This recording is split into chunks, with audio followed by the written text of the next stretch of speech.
अंडा शाकाहार है या मांसाहार?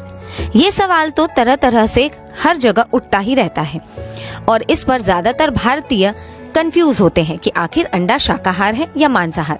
लेकिन आज के इस वीडियो में हम आपको बताएंगे कि अंडा शाकाहार है या मांसाहार। विज्ञान से इतर ज्यादातर भारतीय मानते हैं कि अंडा मांसाहार है, इसीलिए वो इसे खाने से भी बचते हैं।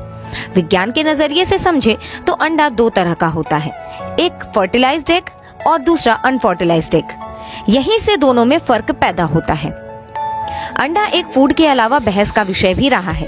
बहस यह होती है कि आखिर अंडा शाकाहार है या फिर मांसाहार। तो चलिए आज के इस वीडियो में आखिर समझ ही लेते हैं कि ये पूरा मामला क्या है। विज्ञान में शाकाहारी भोजन की अपनी एक परिभाषा है। कहा जाता है कि जिस खानपान में जानवर के मांस का हिस्सा न हो उसे शाकाहार कहते हैं।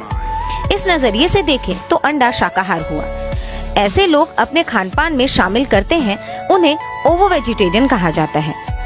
आइए समझते हैं कि आखिर ये अंडे का फंडा है क्या। विज्ञान से इतर ज्यादातर भारतीय मानते हैं कि अंडा मांसाहार है, लेकिन वो इसे खाने से भी बचते हैं। वहीं विज्ञान के नजरिए से, जैसा कि हमने आपको पहले बताया कि अंडे दो तरीके के होते हैं, फर्टिलाइज्ड एग और अनफर्टिलाइज्ड एग।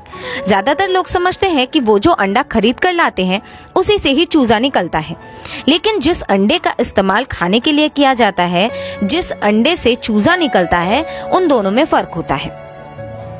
जब मुर्गी और मुर्गे की मेटिंग के बाद मुर्गी अंडा देती है तो उसे फर्टिलाइज्ड एग कहते हैं। वहीं अगर मुर्गी बिना मेटिंग के सामान्य अंडा दे रही है तो उसे अनफर्टिलाइज्ड अंडा कहते हैं। वैज्ञानिकों की रिसर्च कहती है कि अंडे में चूजे के विकसित होने के लिए मुर्गी और मुर्गे की मेटिंग जरूरी है। इसीलिए अंडे के कारोबार से जुड़े फार्म मुर्गों को मुर्गियों से दूर रखते हैं ताकि मुर्गी के अंडे में चूजा विकसित न कर सके। इसीलिए फार्म से आने वाले अंडों को शाकाहारी माना जा सकता है। कई लोगों को अंडे में ब्लड की कुछ बूंदें नजर आती हैं। विज्ञान की भाषा में इसे मीट सॉफ्ट कहते हैं।